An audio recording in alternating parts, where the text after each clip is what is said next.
Hallo zusammen aus der Krollmann Arena und auch ganz besonderes Hallo und schon mal ein großes Dankeschön, Olaf, an dich, dass du heute hier bist, auch die Krollmann Arena besichtigst und dir ein paar Fragen stellen lässt. Die erste Frage, du warst heute zum ersten Mal oder bist heute zum ersten Mal hier. Was ist dein Eindruck von der Halle als Eventhalle für unseren schönen Sport? Ja, super. Also ich habe sie schon mal im Fernsehen gesehen beim Basketball, aber natürlich live ist das nochmal was ganz anderes. Also ich finde es super mit 4 Seiten Zuschauern, wovon wahrscheinlich 3 genutzt werden.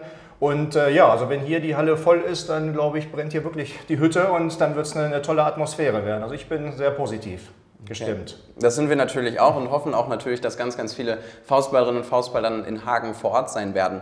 Jetzt bist du ja nicht nur Bundestrainer, das bist du aktuell und warst früher ja auch erfolgreich aktiv und hast ja auch einige Duelle mit dem TSV Hagen, auch mit einigen Spielern in der Nationalmannschaft gespielt. Was sind so deine Eindrücke oder was verbindest du mit dem TSV Hagen? Ja gut, Hagen hat mich wirklich mein ganzes Bundesliga-Leben begleitet. Leider nicht immer so positiv, also vom Menschlichen schon positiv, aber meistens haben wir verloren. Wir haben ein paar Spiele zwar gewonnen, aber ich würde mal sagen, das geht 70-30 an Hagen in meiner Zeit. Aber was mir hängen geblieben ist, ist auf jeden Fall immer, dass es absolute faire Spiele waren, dass es nie irgendwo Probleme miteinander gab. Und gerade mit deinem Vater habe ich ja ein sehr gutes Verhältnis, also mit Dirk Schachzig. Wir hatten viele Duelle gegeneinander und wir haben dann in der Nationalmannschaft einmal auch miteinander, durfte ich mit ihm spielen 1995 und das war für mich ein ganz tolles Erlebnis, sowohl sportlich als auch menschlich und das sind einfach so die Eindrücke. Ich habe eigentlich nur positive Eindrücke oder Gedanken an TSV Hagen. Okay, dann ist das ja auch eine Aufgabe an uns, dass wir das auch hier an den beiden Tagen am 12. und 13. März definitiv da in dieses Event mit einfließen lassen. Jetzt zu einem Thema, was natürlich auch super dominant ist, auch in unseren Vorbereitungen jetzt über schon das gesamte letzte Jahr, das Thema Corona. Aus deiner Sicht als Bundestrainer, du hast viele Spiele mitbekommen, unsere Saisons sind ja zum Glück teilweise aufrechterhalten worden, es gab auch Meisterschaften. Was ist so da dein Eindruck vom Leistungsniveau, das es jetzt einfach noch auf der nationalen Spitze da gibt?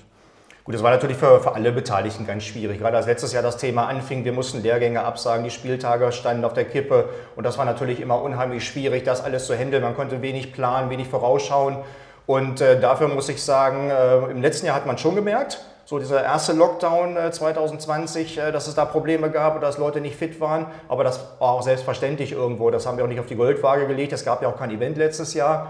Und dieses Jahr also haben wir schon den Eindruck, dass alles wieder aufgeholt wurde an Rückstand. Und ich bin also sehr positiv, auch von dem Eigenengagement der ganzen Spieler. Und vom Leistungsniveau her auch in der Bundesliga auch alles top, muss ich sagen. Okay, super. Und ja, wenn wir jetzt in das Jahr 2022 vorspringen ein Stück, dann ist natürlich die Deutsche Meisterschaft bei uns in Hagen ja vielleicht der Startschuss in hoffentlich ganz viele schöne Highlights. Und da gibt es ja auch bei dir ganz konkret als Bundestrainer Veranstaltungen. Vielleicht magst du auch dazu was sagen, was im kommenden Jahr da ansteht. Ja klar, also im März, wie gesagt, hier die Deutsche Meisterschaft, klar, im Hallenfaustball. Dann haben wir im Juni die Europameisterschaft, die schon zweimal verlegt wurde und jetzt aber tatsächlich in Italien stattfinden soll. Und ich hoffe auch sehr, dass sie stattfindet. Und dann nur 6 Wochen später sind die World Games.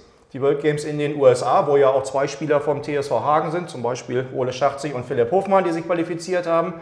Und das sind natürlich 2 Highlights, in einem Jahr gab es bisher noch nicht. Und das ist für uns auch eine Herausforderung, dort die Kader noch aufzustellen. Der World Games Kader steht ja schon, aber der Europameisterschaftskader, der wird erst kurz vorher bekannt gegeben. Dort werden wir noch schauen, was möglich ist. Und ja, das wird ein volles Jahr, aber wird auch Zeit, dass mal wieder was los ist. Und kein Lockdown mehr und keine Pause mehr, da haben wir jetzt genug gehabt und uns ausgeruht. Jetzt kann es losgehen, finde ich.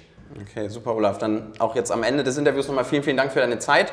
Und ja, nochmal der Aufruf vom ganzen Organisationsteam des TSV Hagen, dass natürlich schon Tickets im Vorverkauf stehen, auch vielleicht ein spannendes Geschenk jetzt noch zum Jahresende oder auch zum Anfang des kommenden Jahres. Wir freuen uns auf euch hier in Hagen und wünschen alles Gute für die Weihnachtszeit.